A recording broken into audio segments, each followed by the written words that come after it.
এজোপা ডাঙৰ ধুনা গছ আছিলে সেই ধুনা গছজোপাত প্ৰধানমন্ত্ৰীৰ যিখন প্লেন সেই প্লেনখনে খুন্দা মাৰি চুচৰি আহি প্লেনখনে আহি এইডোখৰত এইখিনিত আহি ৰৈছিল। মোৰ পিছফালে যে আপুনি এখন বিশাল পথাৰ দেখিছে, এই পথাৰখনতে ভাৰতৰ এগৰাকী প্ৰধানমন্ত্ৰীৰ এখন প্লেন ক্ৰেছ হৈছিল।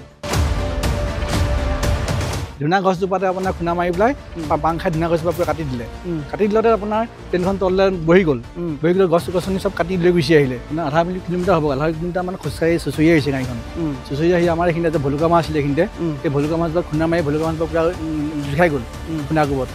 খুন্দা খানে তাতে প্লেনখন তেতিয়া আহি ৰৈ গ'ল ইঞ্জিনতে নীলা একোৱা জুই ওলাই গৈছে।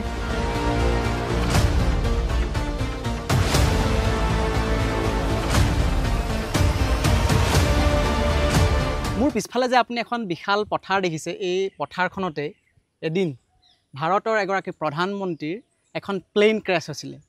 আপোনাৰ হয়তো সাধুকথা এটা যেন লাগিব গোটেই ঘটনাটো, কিন্তু সঁচাকৈ এই মোৰ পিছফালে থকা যিখন পথাৰ, এই পথাৰখনতে আজিৰ পৰা কেইটামান দশকৰ পূৰ্বে এগৰাকী প্ৰধানমন্ত্ৰীৰ এখন প্লেন ক্ৰেছ হৈছিল আৰু এইখন অসমতে সেই প্ৰধানমন্ত্ৰীগৰাকীৰ এখন প্লেন ক্ৰেছ হৈছিল। কাহিনীটো বৰ ৰোমাঞ্চকৰ, মই পাতিবলৈ চেষ্টা কৰিম, আছে কেইবাগৰাকীও, আহক আমি গোটেইকেইজন যাওঁ। ভাৰতৰ প্ৰাক্তন প্ৰয়াত প্ৰধানমন্ত্ৰী মোৰাৰজী দেশাইৰ এখন প্লেন ক্ৰেছ হৈছিল অসমত। হয়তো আপুনি যদি 70-80 দশকৰ মানুহ তেনেহ'লে আপুনি গম পাব, যদি আপুনি নতুন প্ৰজন্ম তেনেহ'লে আপুনি হয়তো গম নাপাবও পাৰে। এই স্থানত আহি সেই প্লেনখনে আহি ৰৈছিল, এই স্থানতে আছিল। তেতিয়া ডাঙৰ এজোপা ডাঙৰ বাঁহনি এজোপা আছিলে, বাঁহনি এখন আছিলে তেতিয়া এইখিনিত, কিন্তু এতিয়া সেই বাঁহনিখন এতিয়া নাই দাদা, মই একদম চমুকে আপোনালোকক এবাৰ কৈ লওঁ এই ৰোমাঞ্চকৰ কাহিনীটো। সেইখিনিত ন দাদা? হয়, আপুনি যে দেখিছে মোৰ হাতটোৰ পোনে পোনে, সেইখিনিতে 1977 চনৰ সেইদিনাখন আছিলে 4 নৱেম্বৰ তাৰিখ। 1977 চনৰ 4 নৱেম্বৰ তাৰিখ, আৰু তাত দিল্লীৰ এয়াৰপৰ্টৰ পৰা প্ৰধানমন্ত্ৰী মোৰাৰজী দেশাই আহিছিল অসম তথা উত্তৰ পূৰ্বাঞ্চলৰ 6দিনীয়া ভ্ৰমণৰ কাৰণে। আৰু 6দিনীয়া ভ্ৰমণৰ কাৰণে আহি প্ৰথমে তেওঁ যোৰহাট ৰৰৈয়া বিমানবন্দৰত তেওঁ নামিবলগীয়া আছিল। আৰু তেওঁ প্ৰায় সন্ধিয়া 7:40 মানত তেওঁ ৰৰৈয়া বিমানবন্দৰ পাইছিলহি। সেইদিনাখন কিছু ঠাণ্ডা আছিলে, বতাহ আছিলে, বৰষুণ আছিলে, কাতিমহীয়া সেইখন সময় আছিলে।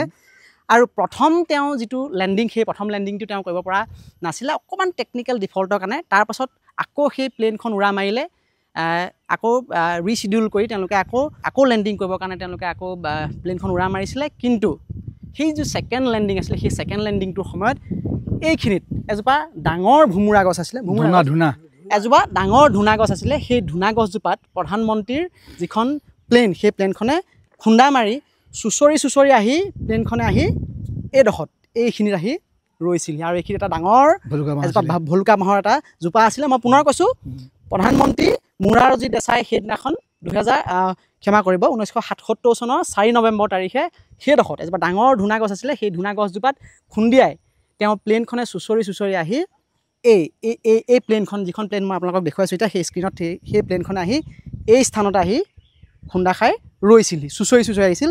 ৰোমাঞ্চকৰ কাহিনীটোৰ প্ৰধানমন্ত্ৰী মোৰাৰজী দেশাই সেই মুহূৰ্তত ইয়াৰ এজন ইন্দেশ্বৰ বৰুৱা নামৰ এজন ব্যক্তি আছিলে, সেই ব্যক্তিগৰাকীয়ে নিজেই দাঙি নি পেলানি এইডোখৰত তেওঁলোকৰ বাসগৃহত আছিলে, তাত তেওঁলোকে ট্ৰিটমেণ্ট কৰিছিলে। তাৰপাছত পৰৱৰ্তী সময়ত উচ্চপদস্থ বিষয়াসকল আহি লৈ গৈছিল। আজি ইন্দেশ্বৰ বৰুৱা নাই, কিন্তু তেখেতৰ পুত্ৰ আছে। আৰু মোৰ কাৰণে সৌভাগ্য যে সেই ঘটনাটো বৰ্ণনা চাক্ষুষ নিজেই উদ্ধাৰ কৰা আৰু এগৰাকী ব্যক্তি আছে, মোৰ সৈতে আছে, ককা আছে। আপোনাৰ সৈতে মই কথা পাতিবলৈ চেষ্টা কৰিম পথাৰৰ মাজত যিহেতু আছোঁ। প্ৰথমে মই আপোনাৰ ওচৰলৈ আহিছোঁ। আপোনাৰ পিতৃ প্ৰয়াত ইন্দেশ্বৰ বৰুৱাই তেওঁ নিজেই এই পথাৰখনৰ পৰা যিখন প্লেন আছিলে, সেই প্লেনখনৰ পৰা প্ৰধানমন্ত্ৰীক লৈ গৈছিলে আপোনালোকৰ ঘৰলৈ উঠাই চিকিৎসা কৰিবৰ কাৰণে। কওকচোন কাহিনীটো প্ৰথমে কওক, কেনেকৈ প্লেনখন ক্ৰেছ হ'ল, কেনেকৈ আপোনালোকৰ দেউতাই গম পালে? আমি যদি অকণমান চাহলৈ আহোঁ। দেউতা মানে সেইদিনাখন আপোনাৰ এই প্লেনখন অহাটো গম পায় প্ৰধানমন্ত্ৰী। আমাৰ এজন বৰ্তা ল'ৰা আছিলে, তেওঁ মানে যোৰহাট চাবৰ কাৰণে গৈছিলে প্লেন, প্ৰধানমন্ত্ৰী আহিব আমি চামগৈ বুলি। তাৰপৰা আপোনাৰ 7:40 মানত প্লেনখন আহিছে, গাড়ীখন প্ৰধানমন্ত্ৰী আহোঁতে দেউতাই কৈছে তহঁতি চাহি গাড়ীখনকে চাহি পেলাই এখন গাড়ী প্ৰধানমন্ত্ৰী গৈছে বোলে। আমি চালোঁ, এইখন গ'ল, এইখন গৈ কিন্তু তাত লেণ্ড কৰিব নোৱাৰিলে। নেক্সট আকৌ ঘূৰি আহিলে গাড়ীখন ঘূৰি আহি আকৌ লেণ্ড কৰিবলৈ গৈছিলে তেতিয়া আমাৰ ঘৰৰ ওচৰতে সেইখন কাঠনি আছিলে তাতে সেই কাঠনিখনতে আপোনাৰ ধুনা গছ আছিলে গছ মানে ধেৰ গছ আছিলে ধুনা গছজোপাতে আপোনাৰ খুন্দা মাৰি পেলাই বাং খাই ধুনা গছজোপা পুৰা কাটি দিলতে আপোনাৰ প্লেনখন তললৈ বহি গ'ল গছ গছনি চব কাটি লৈ গুচি আহিলে কাটি আহিলে পথাৰ আছিলে পথাৰত ধান আছিলে এতিয়া কাটি মেলি ধান পকি আছিলে পুৰা ধাননিৰ ওপৰত একদম চুচৰি আহিলে চুচৰি আহি আমাৰ ঘৰত চুচৰি আহিছে আপোনাৰ সেই তাৰপৰা চুচৰি আহিছে না য'ত খুন্দা মাৰিছে আপোনাৰ ধৰক আমাৰ এইটো বহুত প্ৰায় কিমান মিটাৰ হ'ব জানো এইটো 12 মিটাৰ হ'ব আপোনাৰ আধা কিলোমিটাৰ হ'ব আধা কিলোমিটাৰ মানে খোজকাঢ়ি চুচৰি আহিছে গাড়ীখন চুচৰি আহি আমাৰ এইখিনিতে যে ভলুকা মাছ আছিলে এইখিনিতে এই ভলুকা মাছবোৰ খুন্দা মাৰি ভলুকা মাছবোৰ পুৰা লিখাই গ'ল খুন্দা কোবত খুন্দা খাই তাতে প্লেনখন তেতিয়া আহি ৰৈ গ'লি ইঞ্জিনতে নিলে আকৌ জুই ওলাই গৈছে জুলাই যেতিয়া প্লেনখন পৰিলে আমাৰ দেউতাই কৈছে যে নহয় এই প্লেন পৰিলে মৰি দিছে পৰিলে তেতিয়া আমাৰ দেউতাহঁত ওলাই আহিছে আৰু ওচৰৰ মানুহ দুজনমান ওলাই আহি পেলাই এইখিনি পালেহি পাই তেতিয়া প্ৰধানমন্ত্ৰীক আপোনাৰ দেউতাহঁতে আমাৰ লৈ পেলাই আমাৰ ঘৰলৈ ট্ৰিটমেণ্ট কৰিছেগৈ প্ৰাথমিক চিকিৎসা কৰাইছে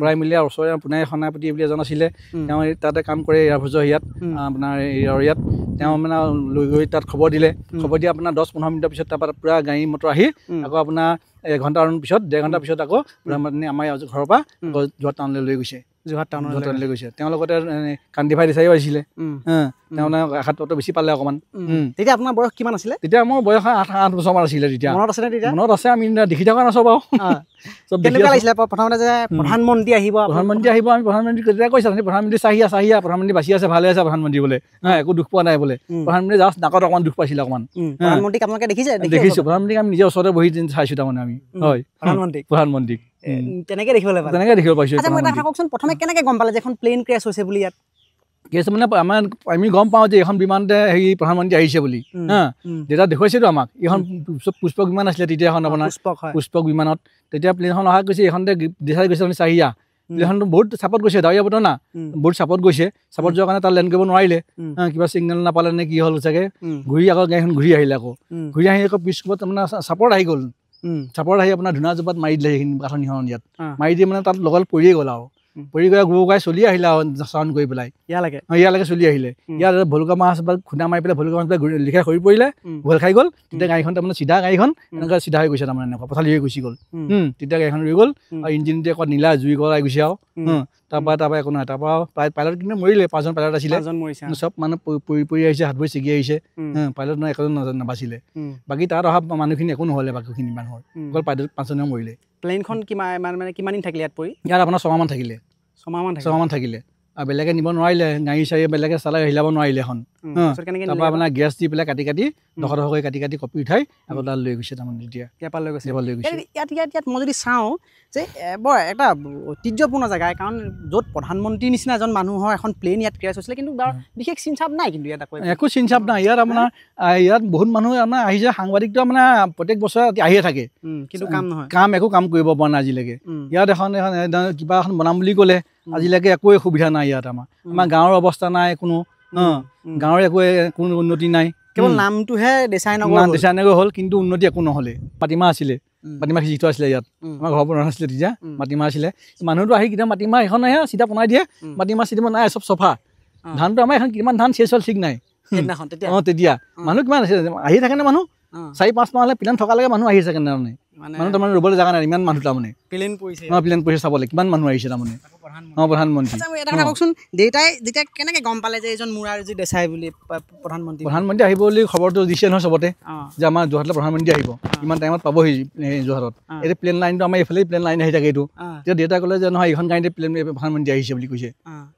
পুষ্পক বিমান আছিলে এখন তেতিয়া দেউতাই কৈছে এইখন প্লেন চাহি তহঁতি এখন আহিছে চাহিয়া আমি চাইছোঁ প্লেনখনতে আৰু নেক্সট ক'ব তাৰপৰা ঘূৰি গৈ আহি পৰিছে আকৌ মানে সেইডোখৰত কাঠনিখন যে আছে সেইখনেই মানে এই কাঠনিখন তেতিয়া পুৰা ফুল কাঠনি আছিলে তেতিয়াখন সেই প্লেনে ভাঙি কাটি পেলাইহে এখন এনেকুৱা কৰিলে এখন তাৰপৰা ইয়ালৈকে চুচৰি আহিছে ইয়ালৈকে একদম ইয়াত ৰৈছেহি আজিও মনত আছে এইটো কথা ধুনীয়াকে হয় এইটো জীৱনৰ এটা সঁচাকে কাহিনীটো হয় ৰোমান্টিক কাহিনী এইটো মানে আৰু আজিকালিতো সাধু কথা সাধু বুলি ক'ব ল'ৰা-ছোৱালী শুনিলে আজিকালি প্ৰধানমন্ত্ৰী প্লেনখন পৰিছিলে সাধু হ'ল এতিয়া মই আৰু এজন ব্যক্তি আছে তেওঁ এই যিখন প্লেন দুৰ্ঘটনা সেই প্লেন দুৰ্ঘটনাটোত আচলতে তেওঁ নিজেও আচলতে নিজ স্বচক্ষে দেখিছিল আৰু মানুহ উদ্ধাৰো কৰিছিল তেওঁ মই আপোনাৰ ওচৰলৈ আহিছোঁ ককা নামটো কি আপোনাৰ হেমকান্ত বৰা। হেমকান্ত বৰা হয়। কিমান মানুহ উদ্ধাৰ কৰিলে তেতিয়া? তেতিয়া প্ৰায় 8জনমান মানুহ আছিলে। সেই হয়। 8জনৰ ভিতৰতে কেইজনমান পাইলটৰ অলপমান ভৰি চৰি দুখ পাই জখম হ'ল আৰু তেওঁলোকক আনি লগালগ আকৌ এই তাৰ পৰা এই ইন্দ্ৰেশ্বৰ বৰুৱা ঘৰৰ পৰাই বেঞ্চ আনি আমি সেই পথাৰ মাজতে এই অকণমান শুৱাই দিলোঁ। তাৰপিছত আকৌ ৰৰীয়া ফিল্ডলৈ আমাৰ মোমাইদেৱে গৈ খবৰ দিলে। তাৰপৰা গাড়ী অহাৰ লগে লগে গাড়ীত তুলি আকৌ তেওঁলোকক লৈ গুচি গ'ল। তাৰপৰা মোমাইদেউ ছাৰে গাড়ীৰ ভিতৰৰ পৰাই চিঞৰিছিলে যে অলপ আমাক সহায় কৰক সহায় কৰক। তাৰপৰা ইন্দ্ৰেশ্বৰ বৰুৱাই আকৌ এটা লেম্প আনি তেওঁলোকক দেখুৱাই তেওঁ ঘৰলৈ লৈ গ'ল। ইন্দ্ৰেশ্বৰ বৰুৱাই হয়। কেনেকৈ গম পালে, কেনেকৈ গম পাইছিলে ইয়াত যে প্লেন এখন পৰিছেহি বুলি, প্ৰধানমন্ত্ৰীৰ প্লেন সেইখন? এইটো কথা দিনৰ পৰাই আমাৰ আৰম্ভ হৈছে বোলে আজি ৰৰীয়া ফিল্ডলৈ আহিব প্ৰধানমন্ত্ৰী আহিব। আৰু ময়ো সেইদিনাখন গুৱাহাটীতে আছিলোঁ। গুৱাহাটীৰ পৰা আগতে আহিলোঁ। আমাৰ তাত প্ৰধানমন্ত্ৰী যোৱা কথা আছে বোলো, পাৰিলে আমি যাম। সেই বুলি কৈ আহি অলপমান দেৰি পিছতে মই প্ৰায় গধূলি 7টা বজাত পাইছোঁ। এই চাহ এটোপা খাওঁতে এইফালে গাড়ীয়ে ৰেলৰ ৰুকি দিয়াৰ দ্বাৰা খুব জোৰ ৰুকি এটা মাৰিছে। মই কাৰণে ভাবিলোঁ যে গাড়ীখন এতিয়া ইয়াতে পৰিলে। তাৰপৰা লৰালৰিকৈ আহি আমি চালোঁহি, বহুতে হুলস্থুল হা হুলস্থুল হৈছে।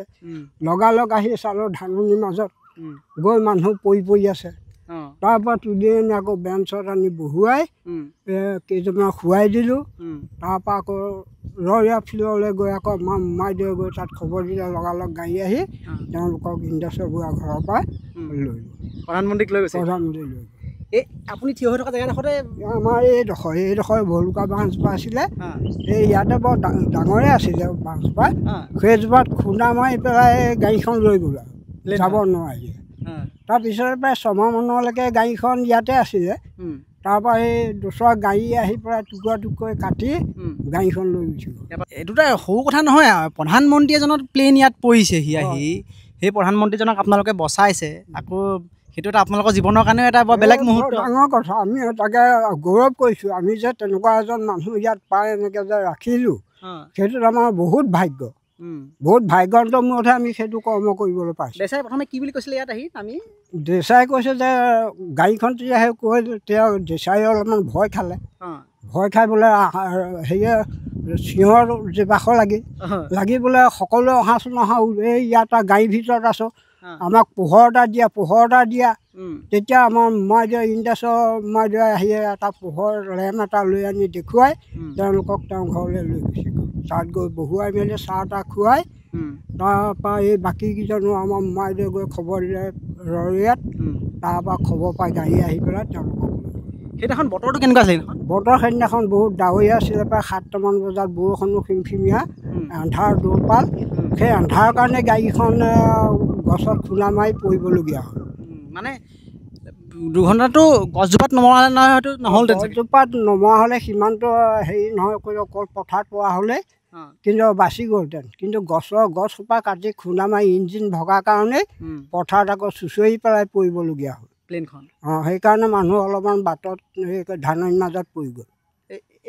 এইখন পথাৰতে ধাননিৰ মাজত পৰি গ'ল। এইখনতে? হয়। এইখন মই আজিও দেখুৱাইছোঁ। আজিও এয়া বহু স্মৃতি এইখন পথাৰত আচলতে সজীৱ হৈ আছে। এজন প্ৰধানমন্ত্ৰী, যিজন দেশৰ আটাইতকৈ এটা মুৰব্বী স্থানত থকা আসনত থকা এজন ব্যক্তি, আৰু সেই ব্যক্তিগৰাকীৰ এখন প্লেন বা সেইখন অহা যিখন বাহন, সেই বাহনখন এই আকাশখনে দিয়া অকণমান বিধি পথালিৰ বাবে এই যি আপুনি সন্মুখত দেখা, সন্মুখত আপুনি যিখন আপুনি এখন বাহনি দেখিছে, আপুনি এই বাহনিখন তাত এজোপা ধূনা গছ আছিলে। সেই ধূনা গছজোপাত খুন্দিয়াই সেই ধূনা গছজোপাৰে দি আহি প্লেনখনে চুঁচৰি আহি এই যিটো স্থান আপোনালোকে দেখিছে, এই স্থানটো মই দেখুৱাম।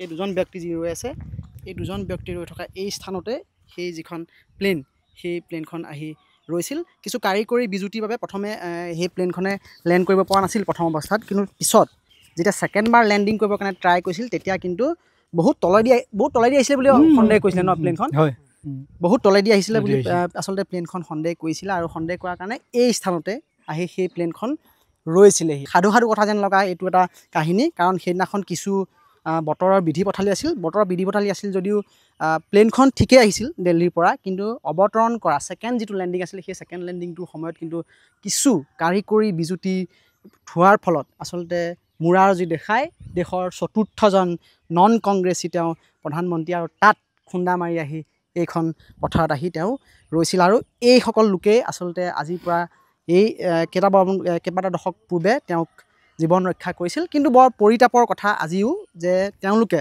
এই কথাটো কৈছে যে একো সুবিধা নাপালে তেওঁলোকে, প্ৰধানমন্ত্ৰীক তেওঁলোকে বচালে বা প্ৰধানমন্ত্ৰী তেওঁলোকে প্ৰাণ ৰক্ষা কৰিলে, কিন্তু এই যিখন জেগা এই জেগাখনৰ নামটোহে দেশাই নগৰ হ'ল, অৰ্থাৎ মোৰাৰজী দেশাইৰ নামৰ পৰা দেশাই নগৰ হ'ল।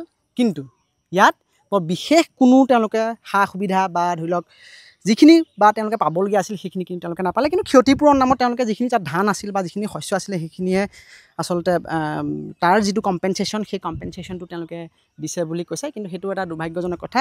যদি বৰমূৰীয়াসকলে এইটো চায় এতিয়াও, তেতিয়াহ'লে এতিয়াও সময় আছে। তেওঁলোকে আপোনালোকে মাটি যদি দান কৰিব খোজে, এতিয়া যদি চৰকাৰৰ ফালৰ পৰা কয় যে কিবা এটা স্মৃতিত এটা বনাওঁ বুলি, আমি যিহেতু এগ্ৰি আছোঁ, এগ্ৰি আছোঁ। আমি তেতিয়া কৈছিলোঁ, ৰবিকুটাৰ দিনতে কৈছিলোঁ, ৰবিকুটা ছাৰে তেতিয়া কৈছিলে আমাক মাতি পেলাই, মাতি নি তাত কৈছিলে যে আপোনালোকক আমি এইখিনিতে কিবা এটা প্ৰধানমন্ত্ৰী পৰিছিলে, তাত আমি কিবা এটা বনাম, আপোনালোকৰ মাটিখিনি দিব নেকি? এতিয়া আমি দিম বুলি কৈছিলোঁ মাটিখিনি।